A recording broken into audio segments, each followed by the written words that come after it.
September. So what grade is that? My daughter going to the 5th. Oh, fifth grade. Okay, yeah, sweet. Okay, yeah, I just can't imagine my daughter coming home in fifth grade and telling me, people, messing with her. I don't know what I would do.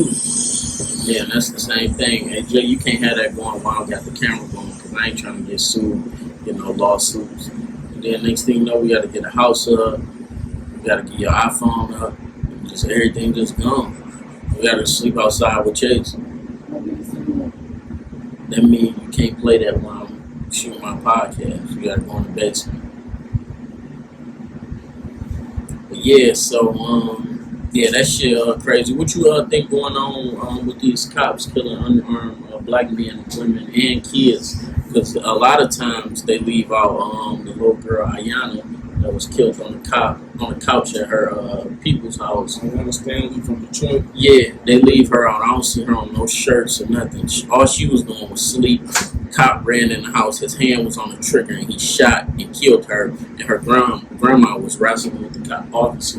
Yeah, I remember when that happened. Yeah, how I feel about it, it's weird, it's heartbreaking. Only because I know for a fact that they could easily be one of us. You know what I'm saying? Like, but these people, I mean, it's a lot of people in the world, but those it can happen anywhere.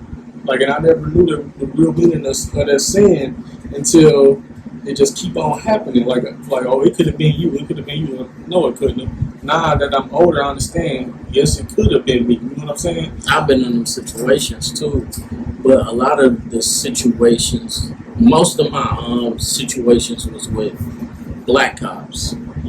I done had situations where a cop wouldn't address me as a man that was Caucasian and that was in Sterling Heights, but he didn't go out his way to disrespect me. But me being a CPL carrier, the first thing we have to do is tell a cop that we have a pistol. Right. You know what I'm saying? Whether we got it in the car or not, and that we first thing, I'm a CPL holder, I'm not carrying. I'm a CPL holder, I'm carrying.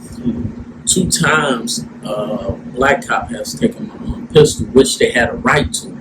But on them instances, they took my round out the chamber. One cop gave me black cop gave me my gun back and told me he set the round in my door. I respect that. One cop let the round out and it was on the freeway and I was doing Uber. And I had 2 passengers in the vehicle and they told me to make this sharp, quick turn. There wasn't nobody else on the highway when I was hopping onto the freeway. He pulled me over righteously so, and then he went overboard with like the disrespect. I don't know where. I'm probably like Waterford area. I'm from somewhere far 96 area. He took my round out and made it drop on the freeway, sat behind me and told me to pull off. He also put my pistol in the back hatch of my truck. Mind you, I got passengers. I don't know these people. Yeah. And he had it separated in the back, so they could have got my pistol while I was driving. Whoop-de-whoop. He told me to pull off instead of allowing me to get my shit. You know what I'm saying? And a lot of Caucasian cops allowed me to keep my pistol. Some has taken it, but they didn't take the round out or go overboard. But I remember, being a kid and my uncle got into a high-speed chase with my brother in the car. And he took the car to my mom's house so my mom could get my brother. And he got arrested. And then the cop was aggressive with my brother as a kid and asking him my uncle's name. My brother, he told you his name. Like, what he tell you? And my brother, we from the hood, so my brother was talking that hood shit right back to him. And they didn't like that. And then I just remember just being a kid getting disrespected by cops to the point where one time I was 16, I was walking up A Mile. I used to carry a duffel bag. So I'm walking to pay my phone bill on Strasburg at a grocery store. And I seen some dudes walking to the hotel. My business. That's what you do to a hotel. You go up to a hotel. On my way back, they made it across the street. The cops pulled in front of me. And they was the narcs. The narcs in Detroit, they hop out of black cars. They look like they about to beat your ass. I'll guarantee, without even knowing, I know he's seen somebody get their ass beat by the narcs. I have. And then, they had Gang Squad and all that shit. whooped ass while we was in school, took kids to different locations, made them walk back and shit like that. These are common stories in Detroit. So what they did, they hopped out the car. They was like, where the guns at? I know you said weed. Like, what the fuck is y'all talking about? Then they like, something about the guns, and then started talking crazy. They was like, what you do? You play ball? I'm like, no, I box. Just being smart back with him. And it was like the Mexican guy. It was like, yeah, he drinks tequila. He ain't gonna feel it. Like, he gonna feel these motherfuckers. And then they just started like talking crazy, going back and forth. I showed them my school ID. They like, this motherfucker really in school. They anticipated me being a fuck up, but I was on my shit. Then they ended up getting a call to leave, and they just were like, stay in school. You already got me fucked up. Before I get into any more of my encounters, you ever had any bad encounters with cops? I had one. I had two bad encounters with cops. One, I was like 18 and 19 years old. Me, black ass Darius. We was funny motherfucker, cool ass smooth. We was coming from a pool. We was coming from bowling alley, and I was young and dumb. I was flying down the Quinter, going like 65 down the Quinter. So I'm pulling out of the. That's 15 over the speed limit. No, the speed limit was like 30. 30, yeah. I was going like 35 over the speed limit. Yeah. Like there, nigga, they whooped up. Warren, I think, they swooped up behind us. They got out. They just like, get out the car. I'm like, damn, this is like my second time ever being pulled over by the police because I was like 19. So they're like, yeah, get out the car. Everybody get out the car, get on the ground. And they put me in cuffs, put me in the back of the car. I'm still thinking, what the fuck going on? Like, all I did was speeding. They're like, yeah, where the guns at, where the drugs at. They're like, how much you had to drink tonight? I'm like, man, I can't even legally buy drinks, so I ain't had nothing to drink. I ain't fucking asked you how old you was. I'm like, look, I ain't had nothing to drink tonight. Like, that was the first incident. Then, of course, everything was legit, so they let us go. No tickets or nothing. Cause they had times that shit was on that bullshit. Yeah, and then recently, this past winter, I was I always had car insurance since I had a car and a license. But go ahead. I was at my grandma living in Brightmore community. I was at 96 and Outer Drive at the BP. I walked in there. It had to be like the winter time because I had a jacket on, and I always used to keep my pistol in my jacket pocket whenever I go pump gas. So easy access. Same shit. So and I didn't have no case, nothing, just straight pistol in there. Mm-hmm. So anyways, the narcs swooped up. As soon as I walk out the gas station, they flashing the big light on me. I'm like, I didn't even know it was them at first. Yeah. It could have been a taxi, anything. So I did like this, and they get on the horn like, "What's that in your pocket?" I'm like, oh my god! I'm like, oh shit. So I'm like, I did just like this. Like, it is what it is. Like, it's a gun. So they all popped out the door like in unison, like all doors open at the same time, ran up on me. So I'm like, I got a CPL. They're like, where it says. So I start reaching. They all start doing. I'm like, you know what? Come get it. I'm like, come get it. So they came to me. One officer went in my pocket, grabbed my gun. One grabbed my wallet. They ran my information. Everything was legit.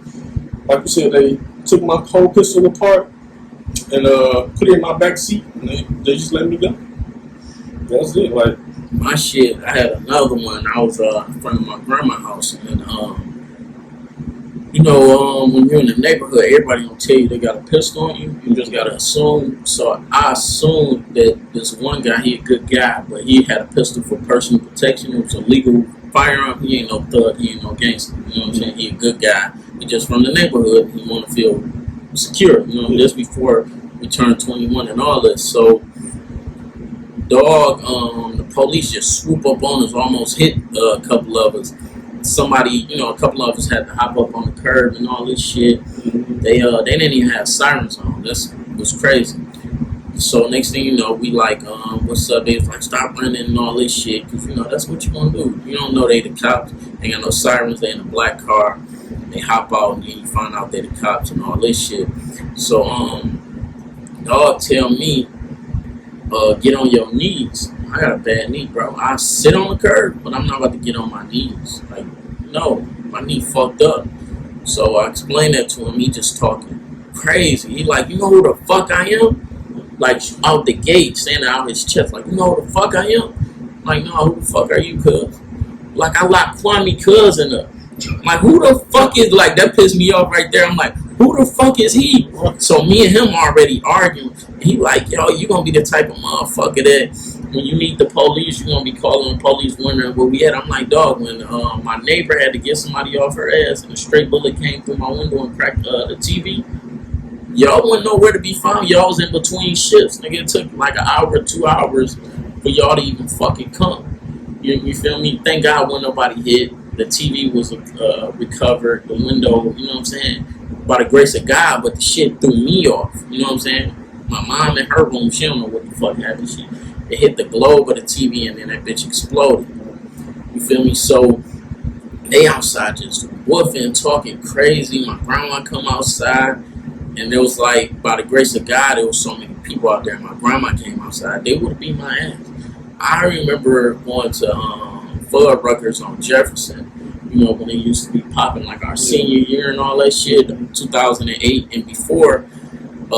It brought crowds because you had the teenagers, you know, who 121 and above. They can take their women to Fuddruckers, or they can go with their dudes, or women can go with their girls. And then you can stay in the parking lot and see all like the 21 plus people at Lucky's when they going in or getting out, or people that's parking lot pimping, which, you know what I'm saying, a lot of us did, and we didn't go in. It was guys that was coming out of Lucky's on dates getting slammed by cops in the ground, and then cops threatening to slam us on the ground for whatever reason, and wasn't nobody doing nothing but going from A to B. I seen them get mad at this one guy in Lucky's parking lot, and he had like an Escalade, green rims, green all that shit. This bitch was green. It started raining, bro. They left his fucking shit on and his windows down. He's sitting on the curb like these with handcuffs on because he know they about to take his shit all the way to impound like that. Probably even in the impound lot like that. And I'm like, man, that shit crazy. Then I remember one time, me and my brother drove all the way from Ecorse to 8 Mile on the east side with no headlights on. I'm asleep. But bro was like, you know, shit, it's dark already, you know what I'm saying? He thought they was on. But, you know, the headlights was dim as hell in the car anyway. You'll just see them, but I don't know if it made a difference while driving. You know what I'm saying? So a cop reached in and grabbed his seatbelt, which, you know, all this shit, but it was some bullshit in that situation. We didn't get no ticket, but a lot of the times, shit, when they be on that extra bullshit, they want to search, they want to beat your ass, they don't give you no ticket. They're not writing no report, none of that shit. And it'd be like, I hate that a lot of black officers are overly aggressive with people they grew up with. And there's some bad cops overall, like Charlamagne said, you know, one apple, spoiled apple in a bag that make the whole bag bad, and they say a weak link make a weak chain. They're saying so. Y'all know it's bad officers, and that shit go all the way up to the mayor. So that affect us. So if you know some dudes don't give a fuck, and I know y'all laugh and joke about fucking us up, and you know the locker room. You feel me? Just like you had a good game playing sports. You tackle somebody, you fuck them up, you gonna laugh and joke, and somebody gonna laugh and joke like, man, you seen what Tice did to dog? Right. Whoop-de-whoop. So if you're a cop, you know what I'm saying, you don't project that same energy. So shit, I hope y'all cops that's watching, y'all learn a better way to police the community, because ain't nobody taking this shit. I can't watch him get his ass beat by the cops and hold my phone. I couldn't imagine doing that to nobody I care about, or, you know what I'm saying, like somebody I know ain't on no bullshit. Like,